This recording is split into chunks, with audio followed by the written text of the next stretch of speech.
Welcome to another episode of Invigorate Your Business with George Stroumboulis. Today, I sit down with Effie Panagopoulos. She is the first Greek woman to have ever started an alcohol beverage brand in the world. Pretty spectacular. Her brand is called Kleos, and she is doing incredible things. She's an industry veteran in this space, and we're gonna sit down and talk about her entire business, what it's like from starting the company, running it, raising capital, being a female entrepreneur in this arena, and we're gonna cover everything. So enjoy this episode starting now. My name is George Stroumboulis, and I'm extremely passionate about traveling the world, meeting new people, and learning about new businesses. Join me as I sit down with other entrepreneurs to learn about their journeys. This episode of Invigorate Your Business starts now. So we'll get started right now. I'm excited to have Effie Panagopoulos. Yes. Panagopoulos here. Panagopoulos. She's a killer from the East Coast, right? From Boston, born and raised. This is kind of a cool title, the first Greek woman in history to start an alcohol brand, a spirit brand. So I want to preface this just so we don't have any Greeks that are going to be like, no. So, in terms of the research, there may have been some woman in a choreo making tsipuro or tsikudia or something in the past. But in terms of a brand that is exported outside of Greece and not part of a family, meaning I'm the first independent female, meaning this isn't my family's company. I've done this all on my own. So the first self-started Greek woman-owned spirit brand. Let's go. Yeah. Come on. Let's Cheers. Go. That's huge. We're going to get into this. And the grandmothers in the village that were making alcohol, they were shitty marketers. So that's on them, right? They couldn't get it out. So we're going to get into this. You have tremendous history in the spirit space, the alcohol space, big brands, Bacardi and so on. So you're corporate. You decided at some point, you know what? I can bring something extraordinarily tasty and great to the market and start your own brand. We're going to get into that. Kleos, also pronounced Kleos. Yes. Right? You started that. It's based with Mastiha. We're going to talk about that.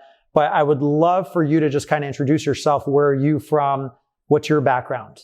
So Effie Panagopoulos, Boston born and raised. My parents were from Tripoli and Megalopoli. Dad has passed. Grandparents, Kalamata and Spartan. So all Peloponnese. A lot of chiotes, ask me if I'm from CHIOS, and I always say I think my soul lived there in a past life because I'm so obsessed with Mastiha, but I'm not from CHIOS. And I've actually lived all over in the US. So I traveled a lot with work, kind of chasing the career. I did Vegas, San Diego, San Francisco, Chicago, New York, Miami, back to Boston, back to New York, back to Miami, and now California, new California resident. So, well, welcome. We'll get into how you like it here and everything. How did you go from working for a global brand like Bacardi and then having the idea? Like, was there an overlap there while you were at Bacardi to have this idea? So no, I was at Bacardi back in 04 to 06. It was actually my first market manager role, and I was actually living in San Francisco at the time. So yeah, I got recruited by Rémy Cointreau, which is the French company that owns Metaxa. So I was the first and only ever national brand ambassador for Metaxa to the United States. To this day, no. Yep. That job brought me back to Greece, and I was there for a global brand conference, and I stayed for vacation after the conference. And I was in Mykonos. It was summer of 2008 at the beach bar Nammos, which everyone knows. At the time, it was way cooler and a little more underground. And there was still Greeks there, but everyone around me was doing shots of Mastiha. And I was with a music producer friend of mine, and he literally was like, you need to try this. And so I tasted it, and that was kind of my eureka moment. I had a number of thoughts in my head all at the same time, which was, I know this flavor profile because, we grow up having Mastiha as that ipovrigio, that spoon dessert. And so I knew the flavor profile. Yes. And, smell and taste are very evocative when it comes to waking up memories, right? Absolutely. So it really like brought me back to being in the Rio with my yaya in the summertime, having that spoon dessert. And I'm like, fuck, they make alcohol from this, you know? And frankly, at the time, I didn't even really know what Mastiha was. Right. That it was a tree sap. I just thought it was like a Greek sweet, right? And so 2007, Saint Germain had launched, which was a brand that a friend of mine, rest in peace, Rob Cooper, started. And it was a French elderflower liqueur. And it lit up like wildfire in New York because it was a totally unique flavor profile that opened up a whole new world of cocktail opportunities. So I had, like I said, these thoughts at the same time of like, I know this flavor. They make alcohol from this. Ooh, this could be the next Saint Germain, right? Because in tasting it, I'm like, this is a flavor that would definitely lend itself to cocktail applications and a lot of versatility, right? And mixability. And so, yeah. And I mean, again, the environment that I was in, which was Nammos, which is like, you know, bottles and party and the whole thing. The place. And it's all Americans, I'm telling you, that were doing the shots. It wasn't Greeks. Okay. And so that was really where I was like, okay. Because here I was working on Metaxa and Ouzo by Metaxa, which are two very challenging flavor profiles for a global consumer. Right. And I taste this thing that was like so approachable and really delicious. Again, for that, let's call it American consumer. Because let's face it, when it comes to many products across consumer packaged goods, if you can crack the American market, you can become a global brand, right? So that was really like that crucial moment. And my friend, who was the music producer, was friends with the owner of SKINOS and was like, let me introduce you to this guy that has this brand. And so that was kind of the beginning of that whole journey. So I helped SKINOS kind of enter the US market. I helped him find a distributor and an importer. Didn't work out financially for us to work together. And also during the 8-month period that I, you know, was working with him, there were some hiccups in terms of the product itself. And like, I did a deep dive on the category in terms of like, who are the players? What are the brands of Mastiha that are selling in Greece that are relevant? Who's exporting? And what I saw really quickly is that there were so many weaknesses in the category. Packaging being one of them, liquid being another, you know, marketing being another, right? So even with SKINOS, which is a great brand, it's delicious, there were problems. Like I got to say this lovingly, right? But I put him into a big event called the Manhattan Cocktail Classic. And I had some real heavy hitters that were doing the cocktails for the event. And we were doing a specific cocktail that we had to batch out. So batching is like when you're making drinks for 500 people, right? Okay. So they called me up, and like one of the guys is now global for Jägermeister. And he was like, oh, this juice is messed up. I'm like, what do you mean? And he's like, yeah, we just made the same drink, same recipe, 3 different bottles, and it's totally different. And they have a palate that they would know. Correct. Now, again, I'm not saying that a layman would notice this. Right. However, my whole thing with bringing this type of product to the US market, and I call it trickle down marketing, right? We know trickle down economics, meaning you penetrate the market via influencers, whether it's chefs, you know, high level mixologists who are going to really adapt something like this that's so esoteric and so unique, right? Which was exactly who I did my initial focus groups with, right? So in my mind, immediately, I was kind of like, oh, there's no way I could hang my hat on a product that's got like consistency issues. That's like 101, that's the basic thing. That would be like you making a light that it works sometimes and then it doesn't work some of the time. You know what I mean? So, and again, this isn't, again, really to like knock the product. It's just the fact that I am such a perfectionist, and I believe when you, like me, I don't come from money. I say always 2 things.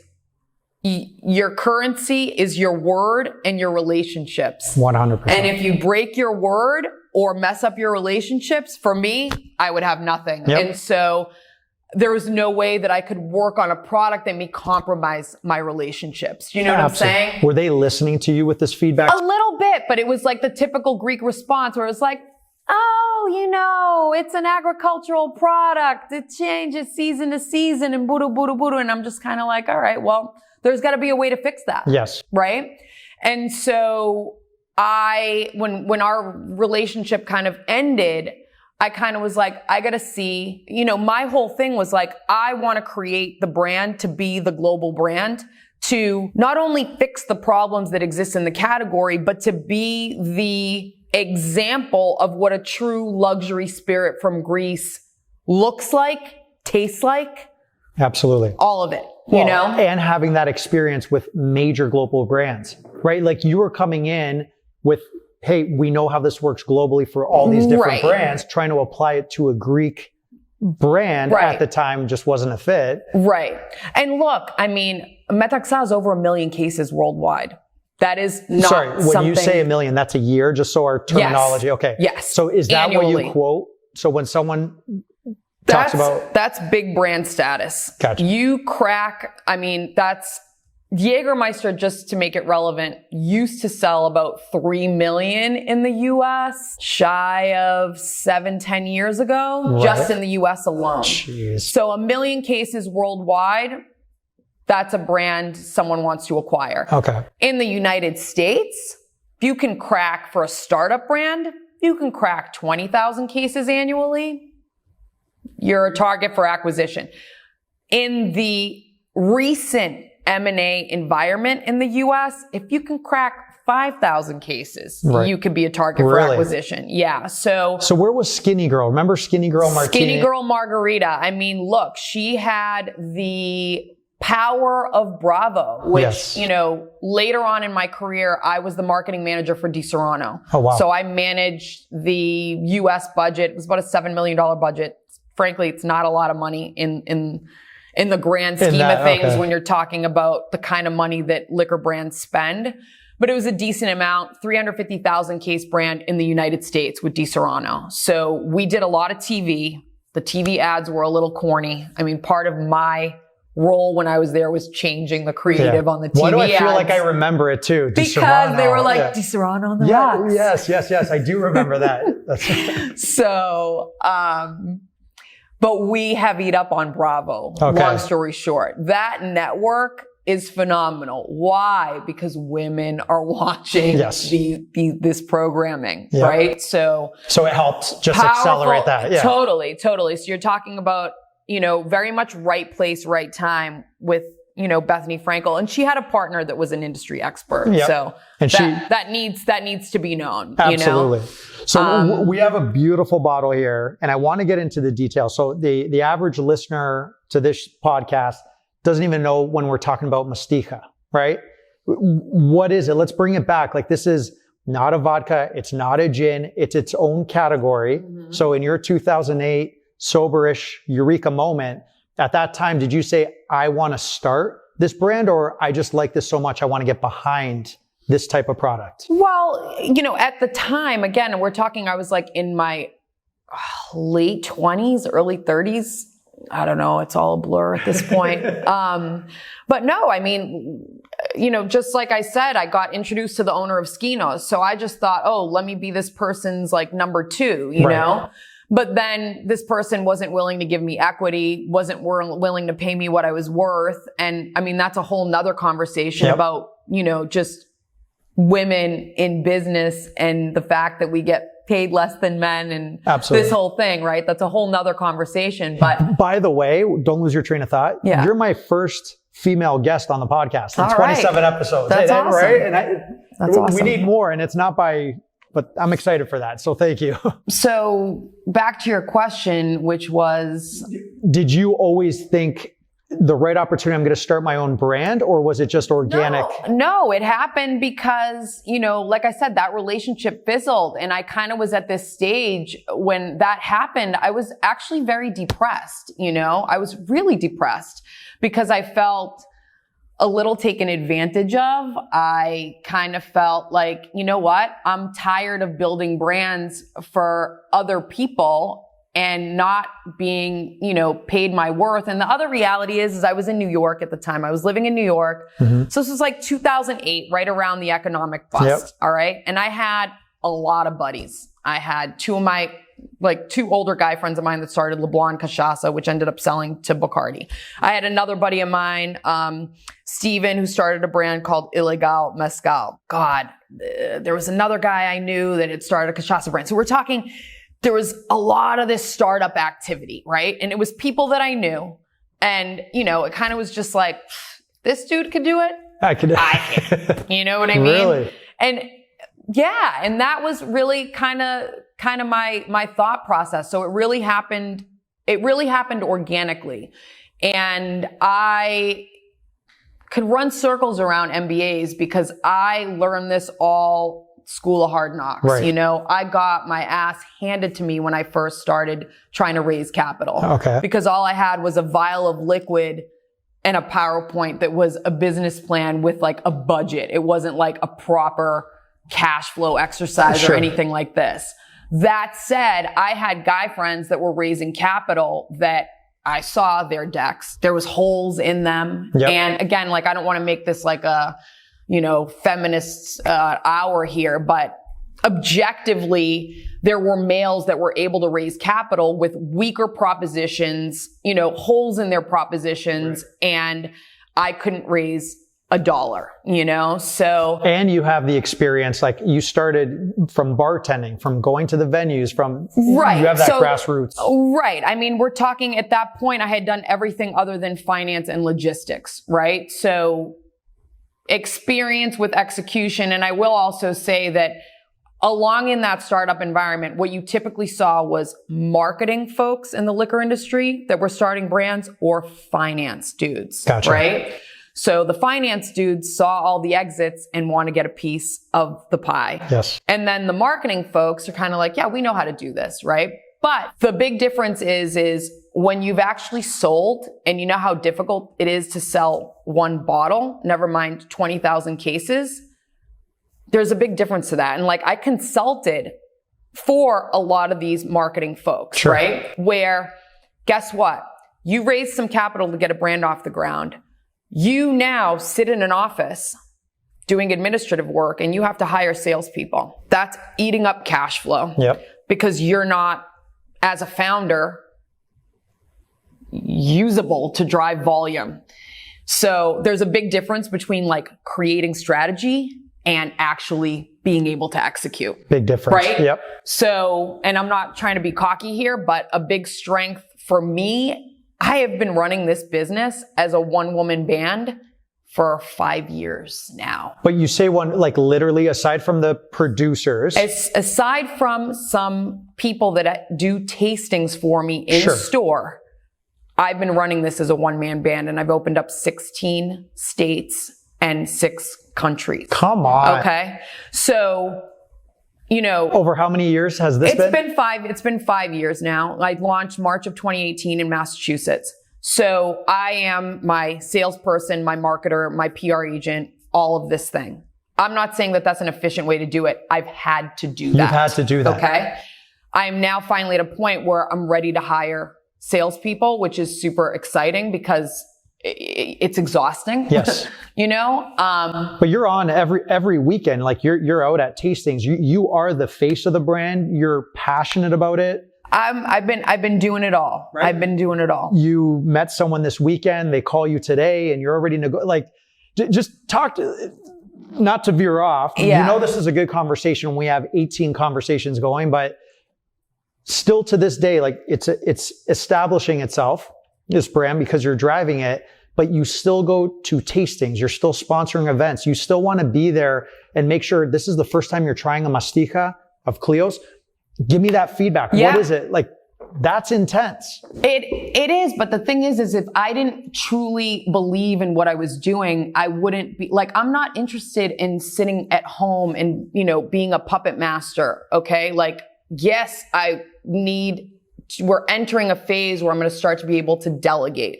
We'll raise a Series A in a year. Okay. Where I'll have 20 people on the ground. But as a founder, when you can go do an in-store tasting and you got people that meet, like you're never meeting a founder at Total Wine.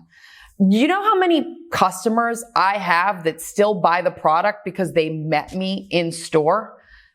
It makes a difference. Yeah, it makes a huge difference. And that also creates that organic word of mouth. And it also creates that, you know what? I met this girl. She launched this off her mother's couch in Boston. I want to support that. And I'm going to tell my 100%. friends. You know what I mean? So I don't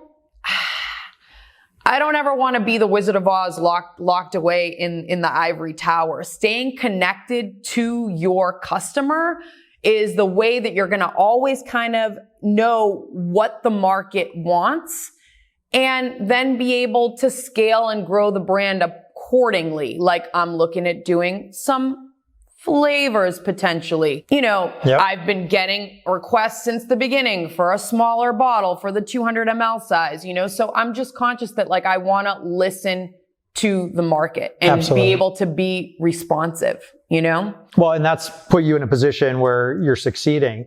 So today, in prep for you coming here, I ran out. First of all, I Googled, I'm like, okay, Kleos, I've never tried it, right? And I haven't had Mastiha in over 5 years. And it was always in my mind. By the way, Ipovrigio, I knew it growing up as vanilla. Right. I didn't know that was Mastiha up until now. You just reminded me. I used to eat that shit. Like I used to love that. Yeah. Okay. So I do like Mastiha. I call Highlight Sellers here in Newport Beach. Hi, do you have Kleos there? Let me check. Yeah, we do. That's so great. They go, wait, before he did that, he goes, is that Greek brand? He said that. I go, yes.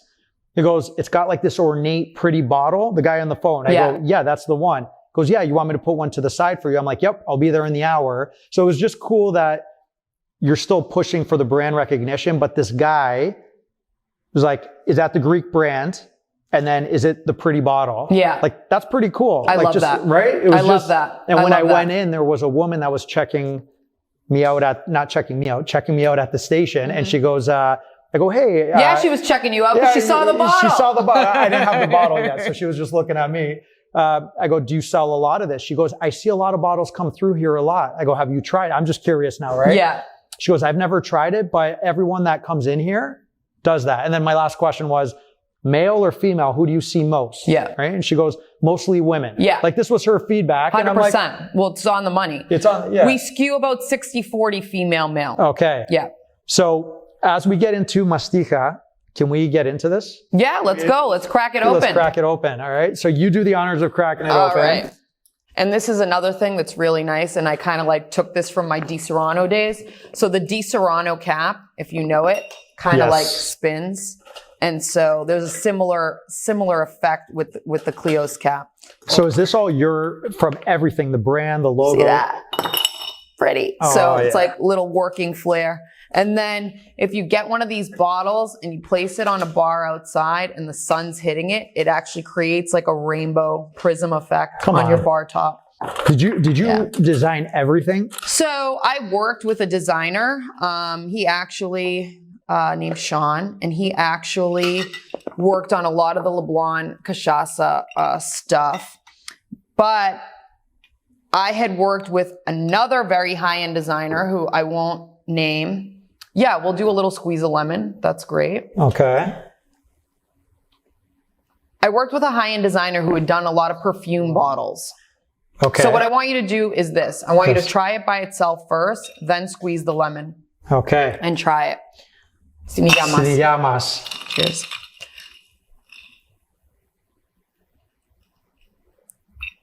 Opa. Ooh. That's delicious. And then try it with the lemon.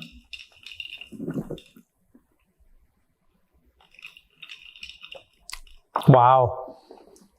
That's smooth. And then you can pop some Pellegrino on top. Give it a little bubbles. While we're drinking this, that goes down way too easy. Yeah. Wow. Totally. That's really good. Totally. What's your most popular cocktail? Like what's one that you're seeing in Miami, here? So right on the bottle is the Cleopatra.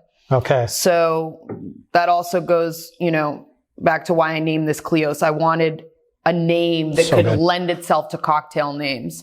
Kleos is the root of Cleopatra. Cleopatra, female, Greek, dynamo, yes, ties right in, right? So the Cleopatra is 3 ingredients: Kleos, basil, and lemon. And this drink was created by a guy named Michael Menegos, who's frankly the Dale DeGraff of Greece. For people who don't know who Dale DeGraff is, I mean, call him King Cocktail. He's an American that worked at the Rainbow Room in New York in the 80s and is kind of credited with the reviving of classic cocktail culture in America. And Rainbow Room, for people that don't know, is like the iconic bar in New York City, right? Right, yep. Right. So Michael Menegos was that person in Greece who, I'm going to say 90s, was working at a bar called Bar Guru along with another gentleman, Thanos Brunaros, who now owns Babaroom, which is on the world's 50 best bar list. So these were guys that were doing cocktails when people were all drinking Ursus in Greece, right? So, and for people who don't know what Ursus is, it's like this sloe gin in a bottle, very cheap alcohol that for some reason Greeks were doing shots of. That and Gordon Space, like official sponsor, right? Totally. So I met Michael early in my, entrepreneurial journey when I was working for Metaxa, and the guy is like polyglot, speaks French, Spanish, Italian. I mean, he's literally a gentleman and a scholar. Okay. An absolute class act.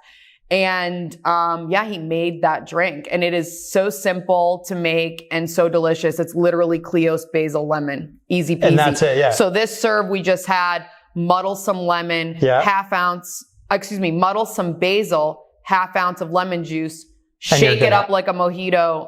Beautiful. Wow. This tastes so good. And there's health benefits. So look, we can't make health claims for an alcohol product, okay? Disclaimer. However, Mastiha itself, and this was one of the reasons that I fell in love with this thing, is a superfood. It's the ancient Greek superfood. First prescribed for medicinal purposes by Hippocrates, who's the Greek father of medicine. First referenced in the first known pharmacopoeia by the Greek father of pharmacology, Dioscurides, who wrote a book called De Materia Medica in Latin, which listed plants, botanicals, herbs, their healing properties, combinations of those things to cure ailments. Right. And in that book was referenced both cannabis and Mastiha. So long history of its use for medicinal purposes. Modern days, there's hundreds of published medical studies proving Mastiha's action against H. pylori, which again, like we're talking about being in the market, we're doing store tastings and I'm like, oh, Mastiha, kills H. pylori. It's the bacteria that causes peptic ulcers, gastric cancer, acid reflux. You know how many Americans I meet that have H. pylori, have had H. pylori, have Crohn's disease, IBS. I mean, not sexy things, okay? Yep. Right? But America has a gut health problem, and Mastiha is one of those things that, frankly, and a lot of people also don't know this, the CHIOS Mastiha Growers Association is primarily concerned with selling Mastiha for its medicinal purposes. It's officially recognized as an herbal medicine in the European Union. There's 2 big pharma companies in the EU that buy 40 metric tons of Mastiha annually and put it in pills for people who have GI problems. So, it's a natural remedy for all things gut health related. Besides that, it's antibacterial, antimicrobial, anti-inflammatory, and antioxidant. So it's used in skincare as well. Mastiha is used in surgical thread in the European Union because the body actually absorbs it and it helps with skin regeneration and wound healing. Okay. So because of that, it's used as an ingredient in anti-aging products. So there's a couple American brands, Tata Harper, which you can get at Sephora, super expensive, organic skincare line from Vermont. Chanel puts Mastiha in their blue serum cream, which is ingredients from all the blue zones. Estee Lauder is now using Mastiha as well. So it is a fascinating product. So besides gut health, skincare, it's also used in oral hygiene. Mastiha was the world's first chewing gum. It is the root of the word to chew in all the Romance languages. So in French, it's mastique. In Spanish, it's masticare. In Italian, it's masticare. Come on, I didn't what know. Another cool fun fact. And I mean, now I sound like the dad from My Big Fat Greek Wedding, but like it's legit, you know? Absolutely. It's crazy how many things we have in Greece that have this level of depth and history. But I'm going to argue that, you know, I call this Greece's best kept secret, because this discovery moment for me. So first it was discovering the liquid and the flavor, which is super delicious. Then it was researching the raw ingredient. And I'm just like, oh my God. Like, why is this not like acai? Yes. Why doesn't everybody know about this? I'm going to make this happen. Like, this stuff is a marketer's dream. You couldn't make this up and have a better story. Yeah, absolutely. You know? Your passion for this is unreal. Like, this isn't turn the camera on and I'm passionate. Like, you're insanely passionate about this, which is just exciting. This is delicious. Like, again, this moving forward is when you go to someone's house as a gift, this is perfect to give it to the American who is not connected to Greece. Like, it's a great conversation starter. Totally. Right? Like, the other one that's a vodka, like the Greek vodka one, I can't think of the name, doesn't matter, has a nice bottle, and it's a conversation starter, but it's not Greek. You could get vodka anywhere. Like, this is a great conversation starter. Yeah. You know, and you go somewhere, like, that's going to start going in my mix of, hey, when you're going to someone's house. Americans fall in love with it. They really fall in love with it. And that's really what keeps me going. Right. You know, the idea for this came in 2008. I launched in 2018. I've still been doing this as a one-man band, ready to scale and hire people. I'm not saying that I haven't had low points. Every entrepreneur does. You'd be lying if you know, the reaction I get from people is what keeps me going. I know this is something very special. I know, and I knew from the beginning that I could make this the next global Greek spirit brand. Right. I just needed the tools to execute. And the biggest tool is capital. Capital, you know? Absolutely. So that's incredible. That might segue us into another conversation. No, but really quick. So let's zoom out a bit. The world, Greece has thousands of islands. There's only one island that produces the trees that produce the sap that is Mastiha. Could you just explain that? Yeah. So the island of CHIOS is the only island in Greece and the world that produces this. Is that correct? Yes. Okay. Yes. So why haven't people taken these trees and tried to go to... They have. Even to other islands? They can't? have. Turks specifically. I mean, the history of CHIOS is so fascinating. And then the history of CHIOS in relation to the Ottoman Empire is even more fascinating, because through 400 years of the Ottoman Empire, the Chians were always protected, never raped, never killed, because the Sultan in Turkey, like, Mastiha was the prized possession. So really fascinating history. And frankly, it was the fact that Mastiha exists today, we actually owe to Genovese Italians. Genovese Italians came and settled CHIOS around the 11th, 12th century, and they built walls around each of these 24, what they call mastichochoria, the Mastiha producing villages, to protect them from pirates and from the Ottoman Turks. Oh, really? So that, and they also helped organize the systematic cultivation of Mastiha so that it could be commercialized throughout the Southeast Mediterranean basin.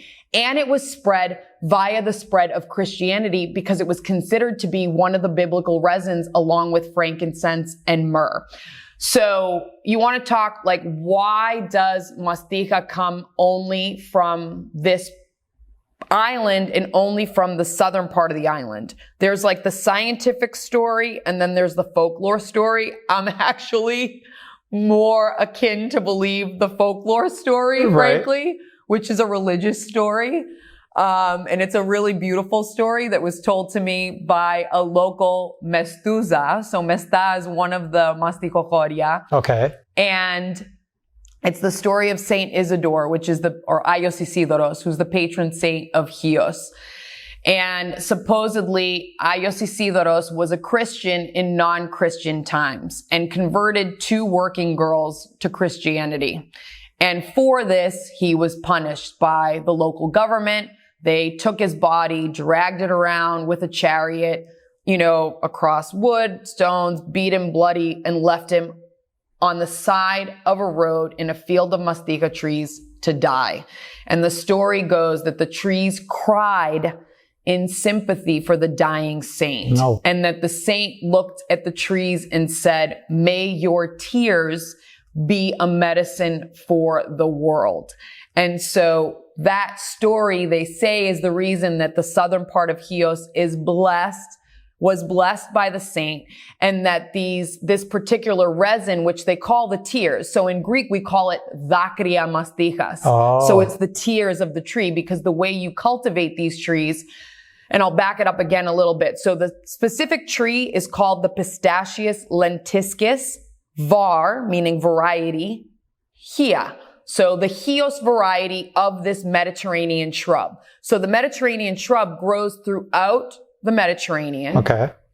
However, that particular variety only comes from these 24 villages. It's insane. Right? So you can talk science, you can talk terroir, microclimate, mineral analysis of the soil. I've asked the Growers Association a lot of these questions. Sometimes they're vague because they're super protective, right? But and one of those things also is kind of systematic cultivation over time, that the ancient Chians, knew how to take care of these trees, cultivate these trees, and continue the harvest. They also historically were picking the best trees to repropagate. Like, you can take a branch, you cut the branch off, you stick that in the ground, that in 5 years is a new Mastiha tree. Okay. So it's not something that has a seed either, by the way, right? So you can talk all these scientific reasons, but I'm more convinced of the folklore reason. The folklore. Yeah. Well, yeah. Even this region, can they produce enough for the world?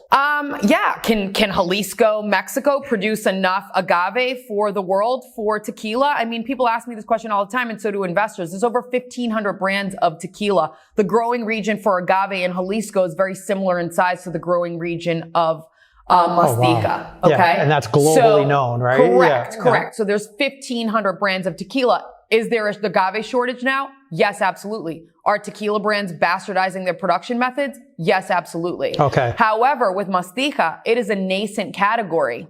That's why I call it, again, Greece's best kept secret. There are about 40 brands of Mastiha in Greece. 80% of them are artificial flavor and aroma. So what do you mean? They take the sap from the actual trees? They don't take the sap. 80% are artificial flavor and aroma. So it's literally 80% of what's called Mastiha in Greece is actually fake product. It's not PDO CHIOS Mastiha. So the only way you know if a product is PDO CHIOS Mastiha is it's going to have this stamp from the CHIOS Mastiha Growers Association. Okay. And I'll tell you what the stamp says: αυθεντική Mastiha, 100% αυθεντική Mastiha, 100% authentic Mastiha. And there's this, particular stamp that's from the CHIOS Mastiha Growers Association. Okay. Let's focus here. So if I go and start making my own champagne and call it champagne, but it's made somewhere else, they're going to come after me. The TTB, which is the governing body for alcohol in the United States, does a lot of rigorous work on categories that are already old and accepted. So with tequila, you've got the CRT, the Comisión Regulatorio de Tequila, which is the governing body for tequila in Mexico. Sounds like a cartel. Kind of, not exactly. Yeah. But like with tequila, all tequila is mezcal, but not all mezcal is tequila. So tequila is agave that grows only in the Jalisco region of Mexico. Cognac is brandy that grows, or that comes from grapes that grow only in the Cognac region of France. It's the Uni Blanc grape, which is a varietal that is throughout Europe, but only in Cognac. Okay. Is this specific grape, for Cognac. So all these categories are very old, very established. So not only within their respective countries, but then with countries that are importing these products, do they go through kind of rigorous, paperwork, certifications and whatnot. With Greece, we're not there yet. We're not there yet. In fact, I got into it with a guy who was in Washington State that was selling a product made in Washington State and calling it Mastiha, and then an ouzo as well, right? Come on. Greek company, hats off. Love anyone that's promoting Greek products. That's great. We all win. Rising tides raise all ships.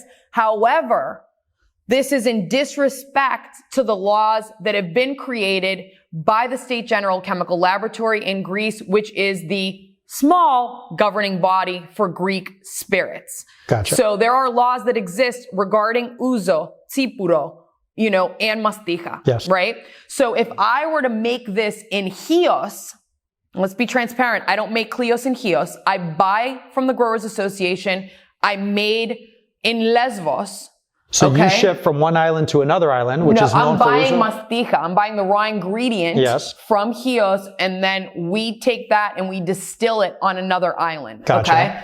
So if I were making it in CHIOS, I would also have what's called a PGI, which is Protected Geographic Indication. Okay. I only have the PDO because I'm buying PDO CHIOS Mastiha. So my dream actually is to be able to make it in CHIOS. Why am I not making it in CHIOS? Because I couldn't find a distillery there that frankly was like up to snuff on the production methodology that I wanted to get the liquid that I want in this bottle. So what would change? That's great information. So of the 80 or so brands. And I'm telling you, like, nobody knows this information. Barely anybody knows this information. Do we cut this out of this episode? No, or are we sharing? Oh, okay, no, it good. should be shared. It should be shared. It should be shared. Good. Because people need to be better educated on Greek spirits, and that Greek people themselves need to be more educated on these laws. So let me ask you, if I'm going in Greece and there's 80 different brands of CHIOS and you're saying 60 or so are... I'm saying the first thing that you do is look for the stamp from the CHIOS Mastiha Growers Association. Okay. The CHIOS Mastiha Growers Association is a collaborative. It's about 3,000 families that own trees, harvest them each year to collect this resin, and then there is a, again, self-governing entity that they then give the mastiha to. They get paid according to the weight of the mastiha, how clean the mastiha is. So this self-governing body regulates mastiha, also controls the price wholesale for the global market, and then also vets anyone that wants to come in and buy. Oh, really? So, yeah, I spent, I had my eureka moment in 2008. I launched in 2018. I spent a lot of time meeting farmers, meeting the people running the Growers Association, really trying to get in their good graces as well, right? Because not anyone can just call up the Growers Association and be like, oh yeah, I want to buy 40 tons of mastiha. It doesn't work that way. There is a limited supply annually. You have to be vetted. Yep. Production quantities known. I've vetted my business plan out to 1 million cases worldwide. So I'll leave it at that. However, there is no security for anything that comes from an agricultural product. Just like there hasn't been security for tequila. And big brands, we're talking big heritage global brands, have had to change their production methods because of the shortage. So the Growers Association is very kind of protective. And that's also why, I call it Greece's best kept secret, because, they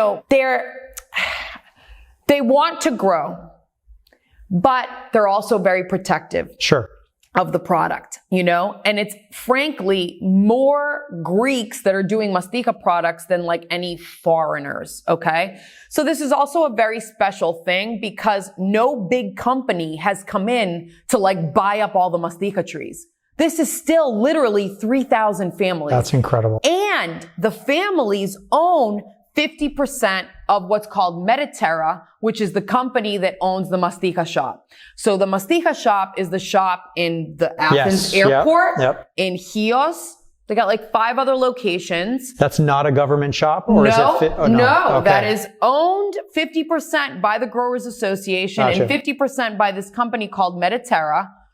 And that shop sells everything under the sun made with mastiha, from spirits brands to spoon desserts, chocolates, olive oils, tomato paste, you name it, cosmetic things, you name it, they sell it. Absolutely. So that's the other really cool thing about mastiha is you're oh my God, it's a chocolate, it's a liquor, it's a spoon dessert, you know, it's a tea, it's a cocoa. Like, you can use it in so many different things. Absolutely. It's so versatile. Does it make you nervous building a business and scaling it and having an end goal and knowing, like, can they pull access from people and say, we're not supplying you anymore? I mean, that could happen in any region. So, you know, I don't want to like talk a big game here, but I have contracts with the Growers Association. So, yeah, so you're covered. Yep. So this is as risky as starting a tequila brand right now. Yep. And look at every celebrity that's starting a tequila brand. So we'll leave it. We'll leave it there. Yep. Yeah. That's amazing. So if you could change or enhance, it's actually much more de-risked, frankly, because this is a nascent category. Right. And it's growing. So when you're looking at this, do you have an end goal in sight as a business now? So the Mastiha we covered as a business. Mm-hmm. You're building this, you're passionate, it tastes phenomenal. What is your end goal here? I mean, the end goal is an exit, you know? Yep. I'd like to sell this to a strategic who can do the things that I cannot do, which is scale it to a global brand, you know? And you have enough in your toolkit of skills to get it to that place. Yes. And then you need it. At this current moment, no, but I'll be raising a Series A that will get me to the finish line. Okay. Yeah. And I've read your story. How did it start? So you're in Boston. You're trying to raise money. Where did you go? Friends and family, I read. So how did you raise and how much? And so I actually raised when I was in Miami. So, you know, I started a career in San Francisco working for Bacardi. And then my last executive role was, I mentioned Disaronno before. So that was my last executive role in the industry. I was the go-between between Disaronno Global and Bacardi USA. So I also speak Italian. Oh, wow. And Bacardi was the importer of record for Disaronno. So I was also the first dedicated like marketing manager, brand manager for Disaronno in the US. It was, frankly, I started all the nuts and bolts for the brand focus groups before I was working for Disaronno. However, I was living in New York. I was literally scraping by because I didn't want to work for a corporation because I really wanted to do Mastiha, right? And it came to the point where I was like not making ends meet. And I'm like, shit, I got to get a job again. And so I took this job with Ilva, the company that owns Disaronno. That job relocated me down to Miami. And I actually took my relocation and I paid a senior advisor named Tom Weiland, who was COO of Jim Beam for 10 years, CEO of Allied Demac, which was a big, you know, multinational that owned Stoli, one of their big brands. He had been the senior advisor to LeBlanc Cachaça, which was friends of mine, Aviation Gin, which we know sold for beaucoup to Diageo. So when I was first trying to raise money in New York, and like I said, I was getting my ass handed to me, my buddies that owned LeBlanc were like, you need to get an advisory board, right? It was my first time hearing the term. And they're like, you should talk to our guy, right? And so I met with Tom, and I'll remember we were like at Soho House in New York. And he looked at me and he was like, you remind me of the Patron founder. He's like, you got it. I will help you. But that help didn't come, you know, for free, right? Of course. And so I used my relocation to pay him his like initial consulting fee, which, you know, and I love Tom. He's an absolute beast. He's an absolute shark. And he's the best negotiator I've ever met in my life. This man is like, you watch him in action. He's amazing. However, working with him proved that my business plan was pretty tight. My budget was pretty tight. And so it was the vote of confidence that I needed, which was the old white man that had been in the business for so many years that could actually give people a comfort level to be like, okay, I'll write a check. You know? Okay. That said, I was working for Disaronno. I had to put this on the shelf for a while because Big Brother was always watching. I'm in the Bacardi corporate office in Miami, and I had a lot of work to do, you know?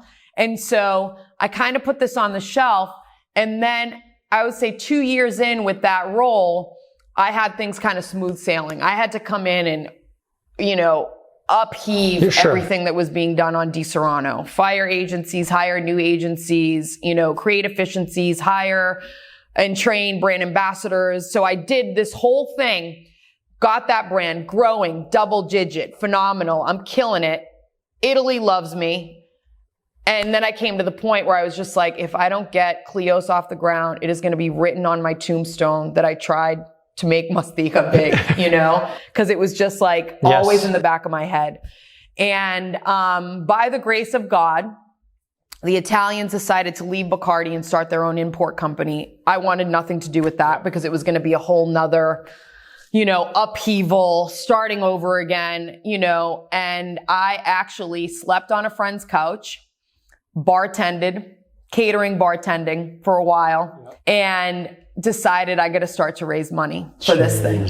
Yeah. And my first $10,000 check was actually, now I'm going to get emotional. Oh, geez. Come on. Was a girlfriend of mine here in LA. Come on. She believed in you. Yeah. Get out of here. Yeah. And I didn't even pitch her. That was the thing. I didn't even pitch her. She just like. Oh my God. What a good friend. She just, you know, was a witness to the whole story. And she was just like, I want to invest in this. And she was a media person, had bought some property, sold some property, so had a nest egg. Sure. And at that point, it was kind of like, I have to do this, you know? And then I'm talking to another girlfriend of mine. She introduces me to a couple who, high net worth individuals. They owned a company that sold cushions for wheelchairs that had a special technology for the low back. Millions, that a Swedish company bought. And so they have been, you know, benevolent philanthropists, let's call it. They're in Chicago. And my friend Katerina introduced me to them. I pitched them at a bar in Miami. Next $50,000 check.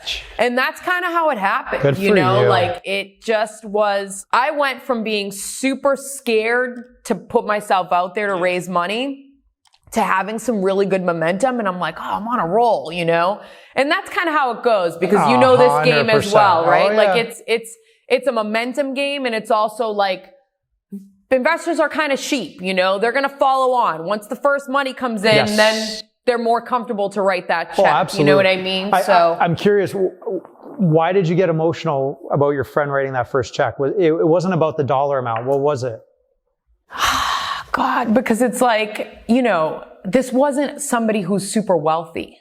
Gotcha. Do you know what I mean? It was someone who literally had like a little nest egg from some smart investments that was willing to take a risk and be like, if I lose it, I don't care. Like, I believe in you. I know you're going to do it. Right. Wow.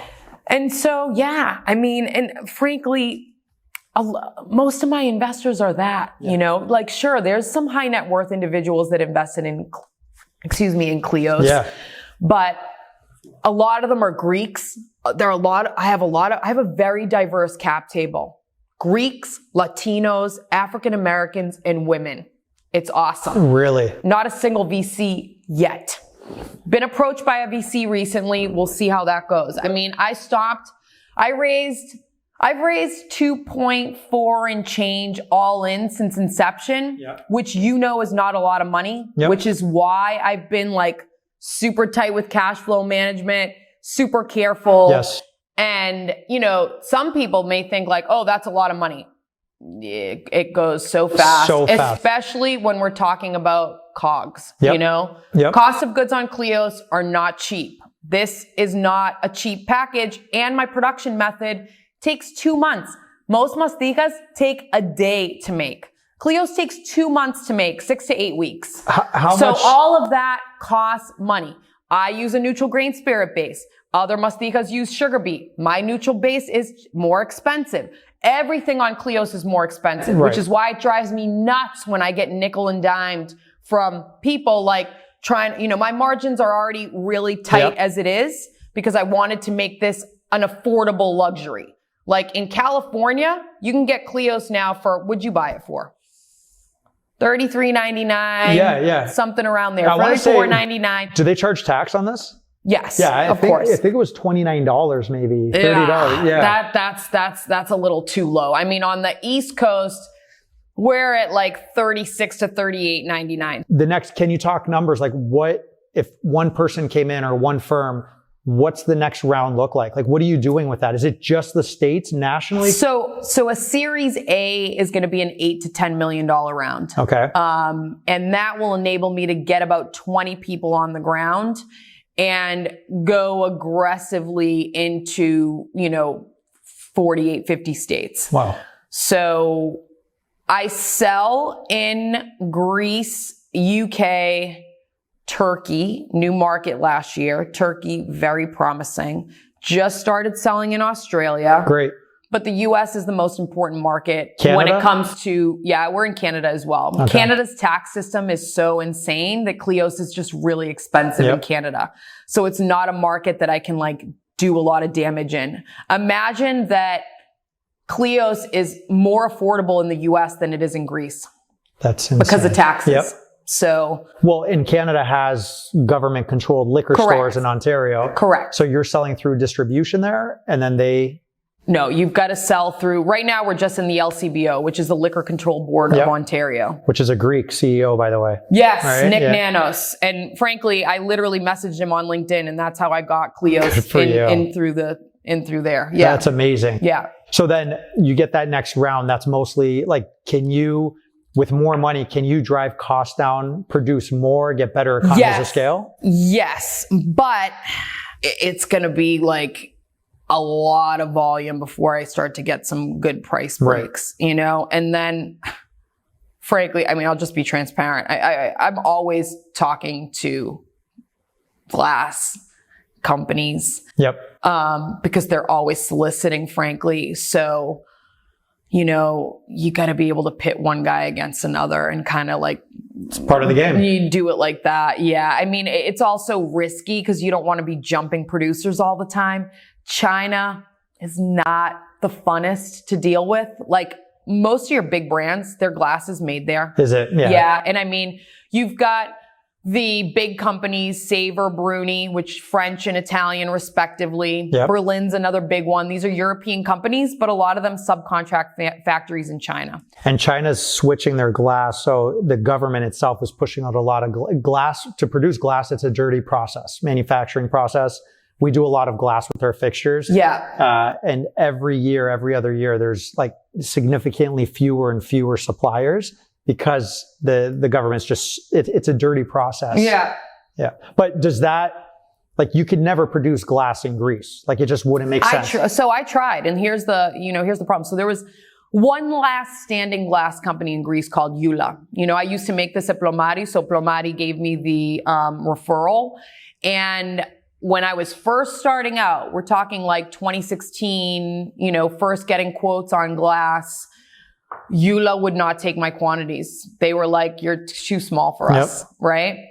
So I literally said to them, I don't care. I will pay more to do it in Greece and have it all made in Greece so that I can say this is 100% Greek product. I will pay more for the glass versus going to China.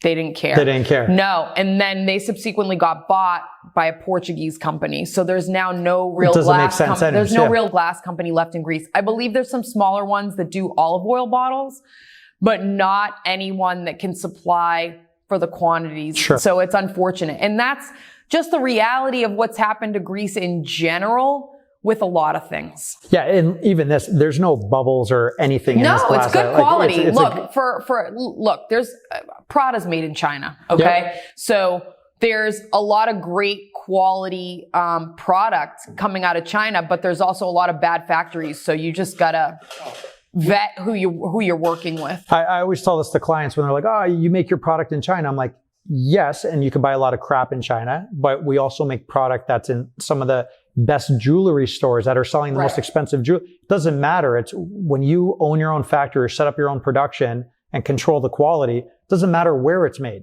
Right. Would I love to have all our lighting made in the USA or made in Canada?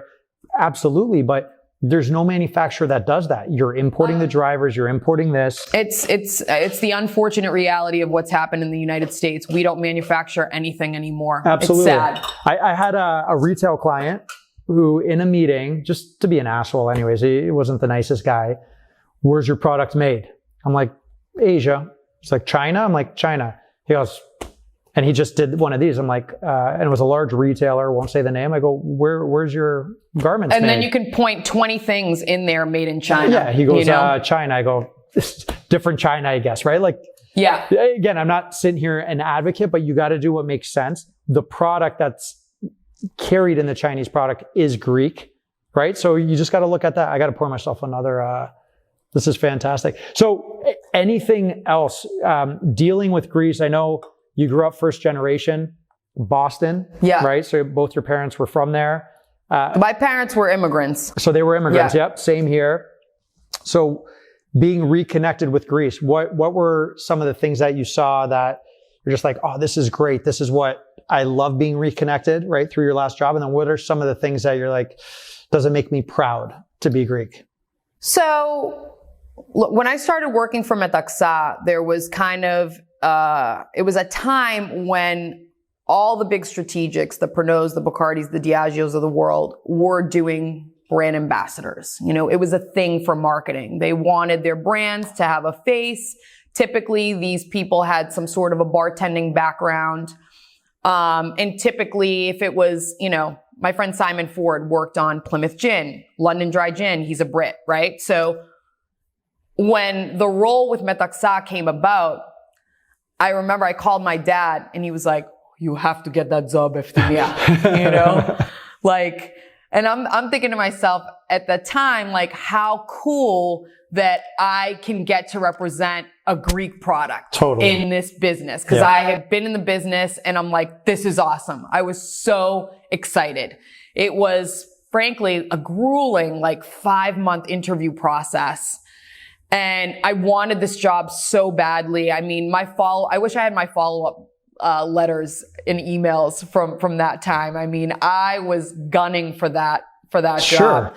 And so, when I got it, and like I said, so interestingly enough, it also came at a time, you know, you grew up first generation. By the time I got to college, you know, I did Goya, Sunday school. I was in it. I was doing Greek dance. Beat over the head with it, yeah. Yes, I was beaten over the head with our culture. And, you know, it was always kind of like, Milan στην εκκλησία, they're talking in the church. You know, someone saw you with a boy or whatever. And it was just nonsense. Like, I was a straight A student. Yep. I was the first child, so I got it bad. I mean, all of it. The kutala, the belt, all of it, okay? And by the time I got to college, I literally was like, I'm done. Yeah, I want nothing to do with the Greek community. Yep. And starting to work for Metaxa was like this weird coming home, right? And I'm back in Greece, and I hadn't been in Greece in 12 years. And so never mind that trip to Mykonos, like I bounced around Athens and the islands, and it was just like an instant reigniting of the love affair with the old country, because it's something, especially when you're first generation. And we went back in the summers when we were kids. We would stay in the village with our grandparents. So when you have that experience, you know, being Greek is something that like, it beats in your heart. Yeah. You know what I'm saying? Absolutely. And so being back there, the food, the drink, the ocean, all of it, you know, it was like, God, why was I away for so long? Yeah. Do you know what I mean? And so I then became the stereotypical, like, Greek and proud. I'm now representing Metaxa around the United States. Which is a big deal. Dealing with the Greek community all around the United States, which was a whole experience in and of itself. Right. Because we talked about this earlier. Chicago Greeks, New York Greeks, Boston Greeks, Florida Greeks. They're all a little different. All different, you know? But we'll always all are bound by asking for a deal, right? Like that's the common cash money deal. Like that's the common. Totally. So, yeah, there was that part of the experience. And then respective to, Mastiha, and I said this earlier, the really sad thing was that realization of the fact that here we have this raw ingredient that's a PDO. The PDO is an EU term. So the European Union, once they came together, they created, call it a program where there's an official designation for products. PDO means protected designation of origin ingredient, right? So feta has a PDO, Mastiha has a PDO, cognac has a PDO, right? So, which means when you have that PDO, producers outside of that region or area cannot produce and use that term. Is that what it? Technically, that's what it means. Technically, that's what it means. But we all know that Bulgaria and France export cheese that is called feta here in the United States. Where that breakdown occurs, I don't really know. And it's something that the governments need to be a lot more diligent on because, hey, you want to sell your goat cheese that kind of tastes like feta? Great. That's French goat cheese. Yeah. Don't call it feta. You know what I mean? So that's the thing with Mastiha, and the very sad realization that I had is that the majority of Mastiha sold in Greece is that artificial flavor and aroma. And I said to you earlier, Ielada troita pediatis, we have this beautiful thing that only comes from this one island. It's so rare. It's so expensive. There's farmers that work very hard to cultivate these trees and create this thing that has value. The whole island, I had one farmer that said to me, "I Mastiha ine όλο το είναι του νησιού," which means it is literally the fabric of the island is around Mastiha. Yes. And shipping. CHIOS is also known for shipping, by the way. And they're all in New York now too, right? Yes. Right, totally. So, you have this thing, and it's the Greeks themselves that have destroyed the value of the product because they give it away for free. Yes. Think about this for a minute.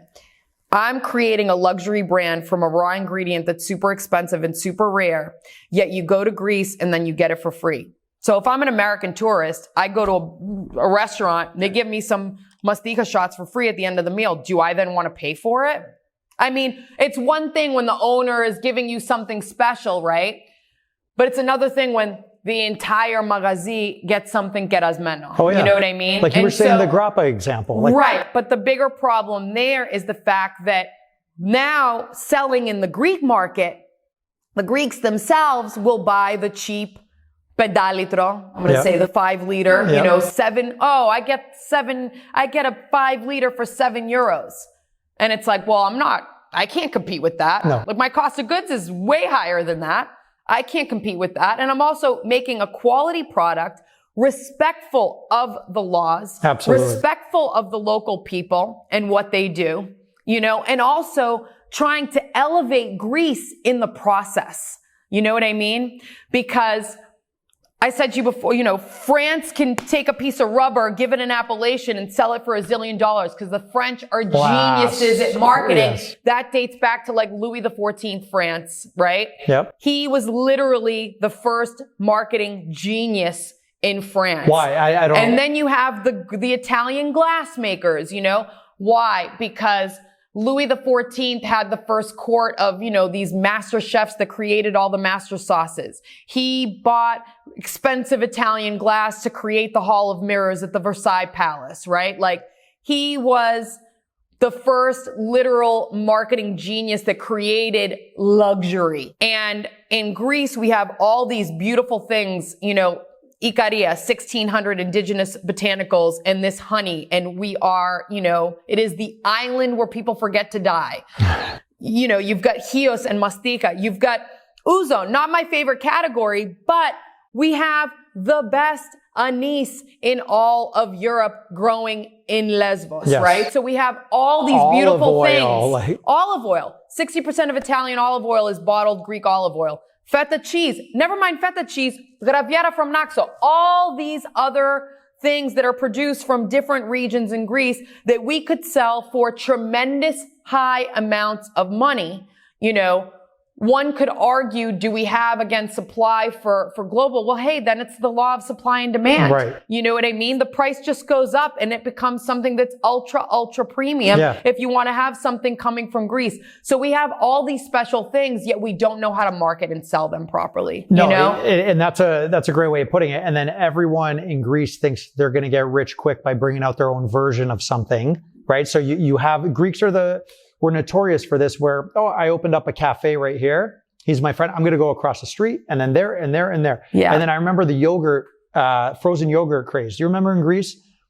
Nothing, no shops. And then one opened up that summer. The next summer, yogurt shops were all over, like frozen yogurt. Like Greeks just have that thing, right? Where you flood the market instead of working together. I love that there's a growers collective group, right? That controls it. But what would you do, if you were in a position of power, what would you do to, just talking about this, not about anything else, what would you do for the Mastiha to protect that? So the State General Chemical Laboratory, along with the Greek government, should be vetting every product that says Mastiha on it. And if they are not buying from the CHIOS Mastiha Growers Association, if they are using artificial flavor and aroma, they should not be allowed to call the product Mastiha. Right. Period. End of story. With penalties.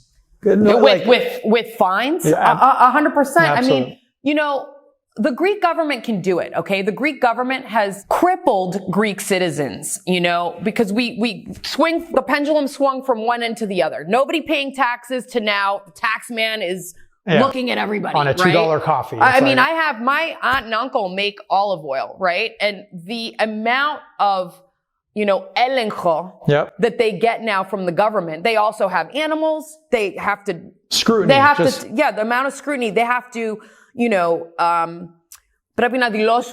how many animals they have. They can't take their goat cheese and then go sell it to their neighbor anymore. Do you know what I'm saying? Because the tax man's got to get their money, right? So we went from one extreme to another.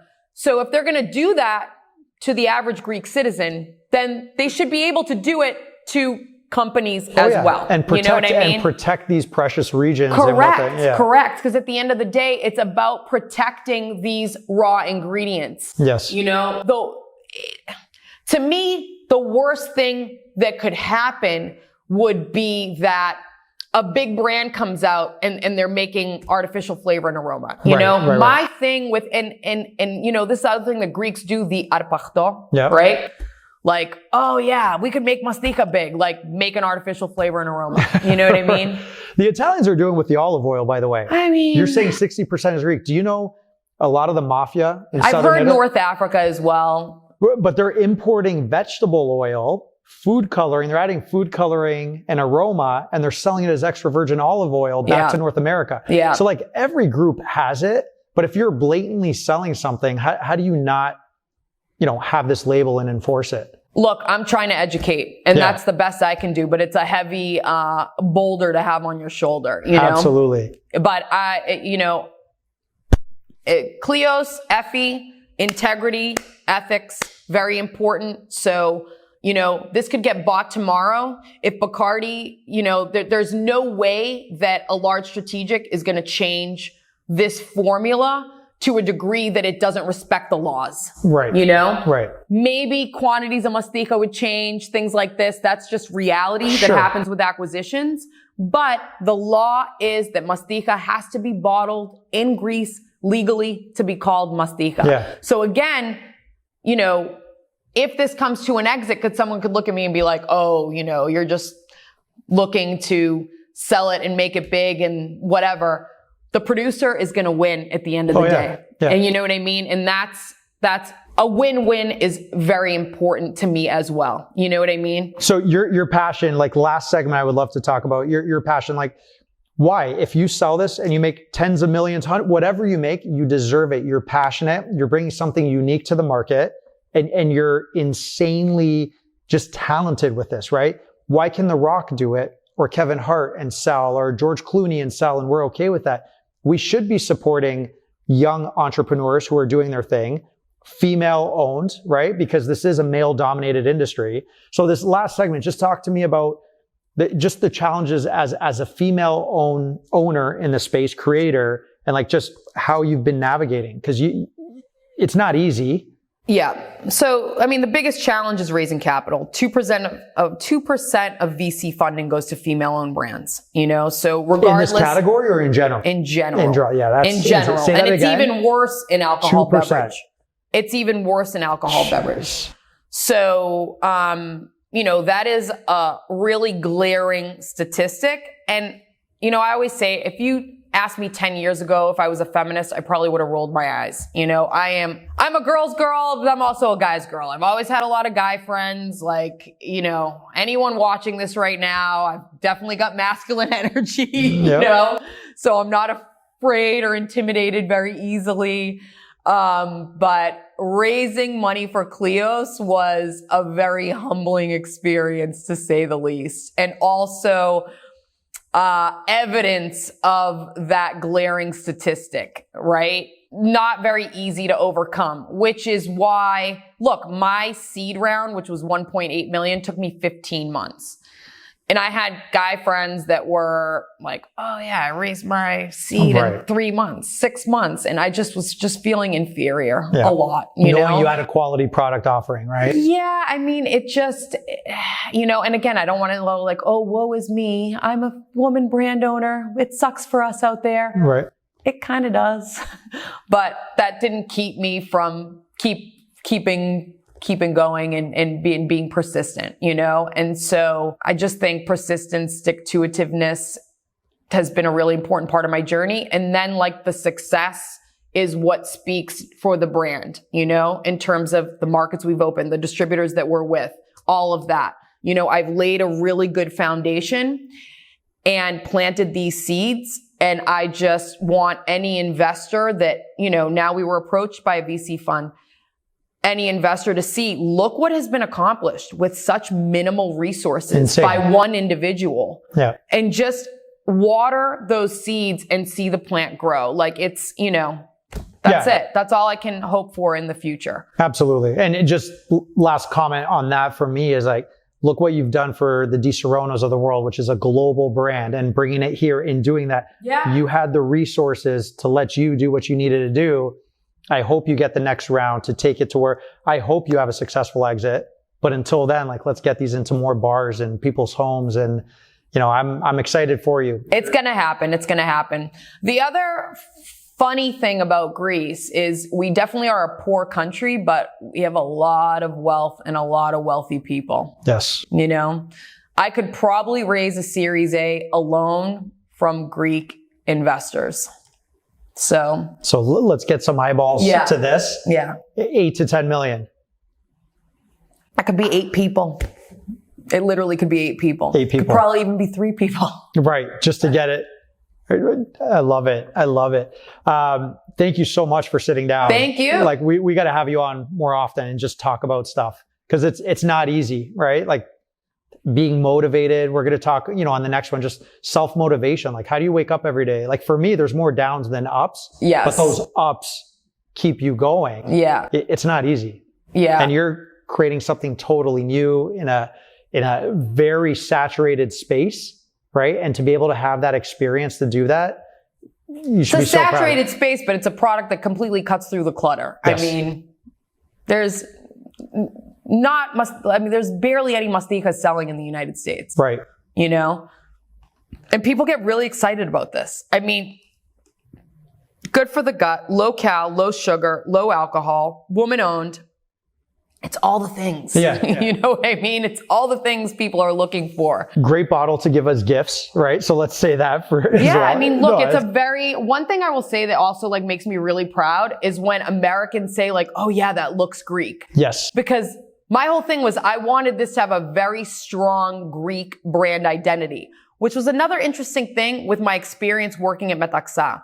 When I worked at Metaxa, we did a lot of like marketing exercises at our global brand conferences, which would be like, okay, let's do, you know, breakout groups.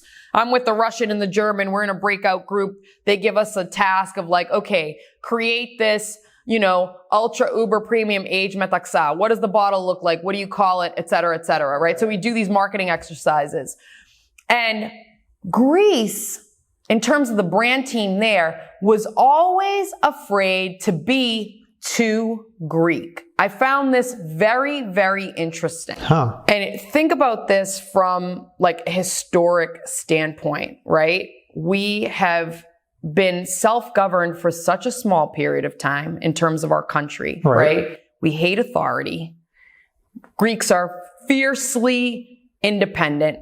So although there is a degree of Greek nationalism, there's also a degree of kind of like self-hatred in a way, where if something, like I said, this whole to Greek thing was kind of like, what does that mean? You know, where it's like what is considered to be kitschy, souvlaki, opa, saganaki, fustaneles, this kind of thing, they want to stay away from it, right? So that was another thing with me with Kleos is how do I make this identifiably Greek, but very modern and chic for a global consumer? And there's great brands out there right now doing it, like New Greece, let's call it.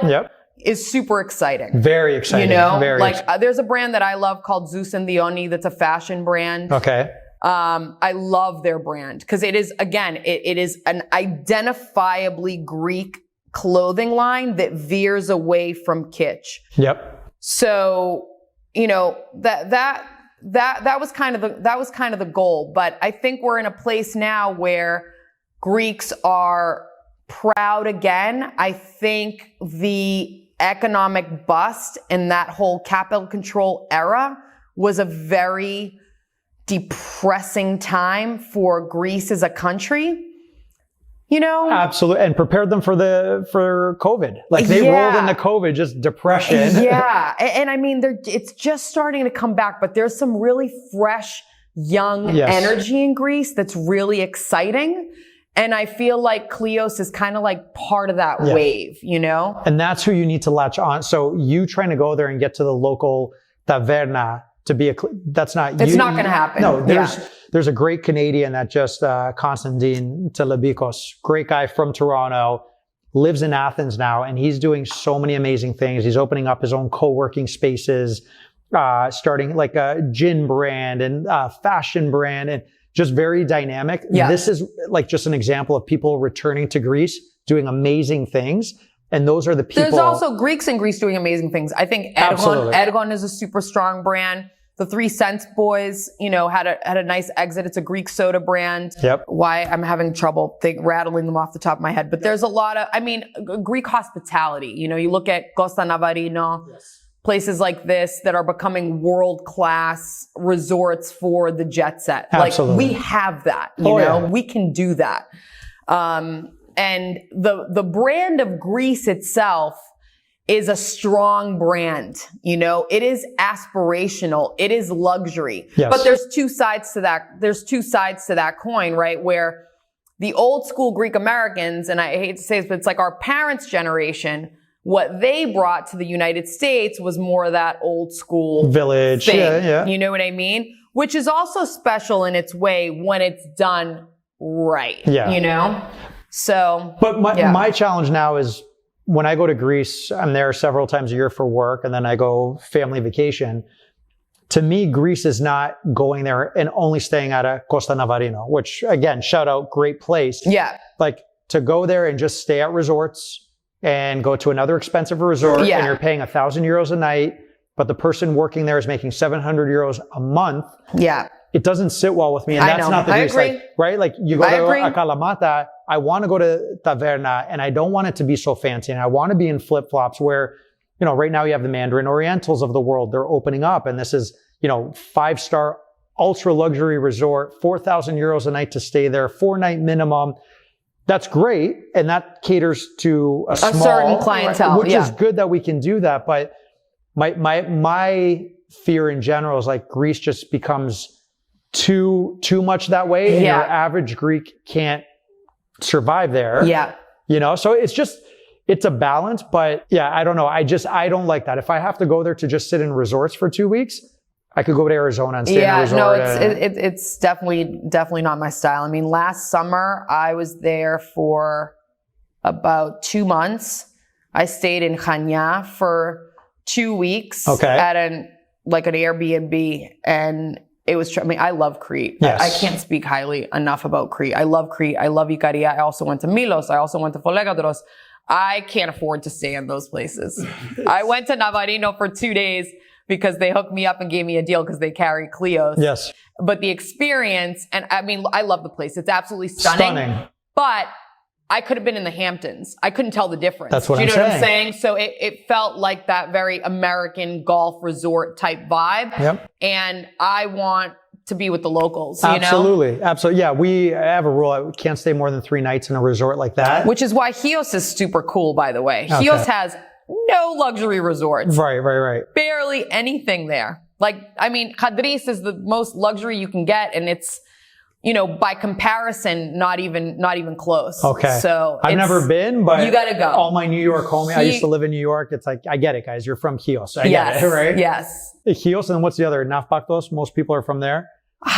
In New York? In New York, they have a lot of... I don't know. I mean, honestly, I felt like I was surrounded by Chiotas in New York. Yeah. There's like the Chiotiko Spiti and... yeah. I don't know, but I can tell you, being from Tripoli, Chicago has a lot of Tripolitiotes. It's all Tripoliotes. And then I just found out recently that your Cubaro, Thanasi, is also from Tripoli. But his wife's from Crete. Dina from, that does all the concerts here in California is also from Tripoli. Oh, yeah. No, it's a big... Awesome. Yeah. It's exciting. What's the best way for people to stay in contact with you? Follow on Instagram. It's @drinkcleos. Yep. So the word drink, Kleos. Yep. I still answer all those messages. Amazing. Yeah.